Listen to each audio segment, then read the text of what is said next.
এটা জাপানের কোজাকি স্টেশন। আর এই কোজাকি স্টেশনের সাইড দিয়ে কিন্তু কোজাকি যে গ্রামটা আছে, এই গ্রামের রোড বেয়ে এখন আমি যাচ্ছি সামনের দিকে।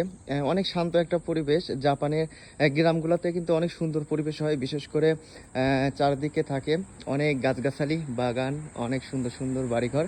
আর গাড়ি ঘোড়া খুব কম থাকে, যার কারণে এই গ্রামের রাস্তাগুলোতে চলাচল করতে অনেক ভালো লাগে, অনেকটা সুবিধা। এই সাইড দিয়ে সব কিছু কিন্তু আপনার ধানের জমি, এবং পাশ দিয়ে কিন্তু ঘন বন জঙ্গল। আর এই পাশ দিয়ে সারি সারিভাবে কাঠের যে ঘরগুলা জাপানে সচরাচর হয়। তো গাড়ি কিন্তু জাপানে সব জায়গায় থাকে, সবার কাছে গাড়ি, যার কারণে কিন্তু গ্রামের মধ্যে অনেক গাড়ি পাবেন। তারপরেও কিন্তু অনেকটা কম শহরের তুলনায়। শহরে কিন্তু প্রচুর গাড়ি চলে, সেই অনুযায়ী কিন্তু গ্রামের গাড়িগুলো অনেক কম।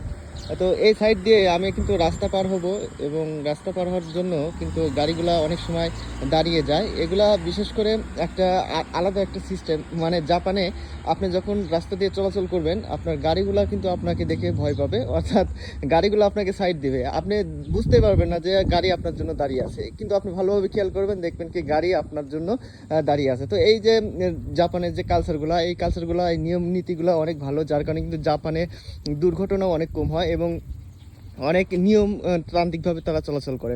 এই পাশ দিয়ে দেখেন বিলের মধ্যে, মাঠের মধ্যে কিন্তু গাড়ি পার্কিং করা। জাপানে গাড়ি পার্কিং করার জায়গা খুব কম, যার কারণে অনেক সুন্দর সুন্দর প্লেস না পেলেও আপনার সুন্দর সুন্দর গাড়ি কিন্তু যে কোনো জায়গায় পার্কিং করা হয়। তারপরে কিন্তু চুরির সেরকম আশঙ্কা নাই, যার কারণে এটা নির্ভেজাল, অনেক সুন্দরভাবে কিন্তু চারদিকে বসবাস করা যায়।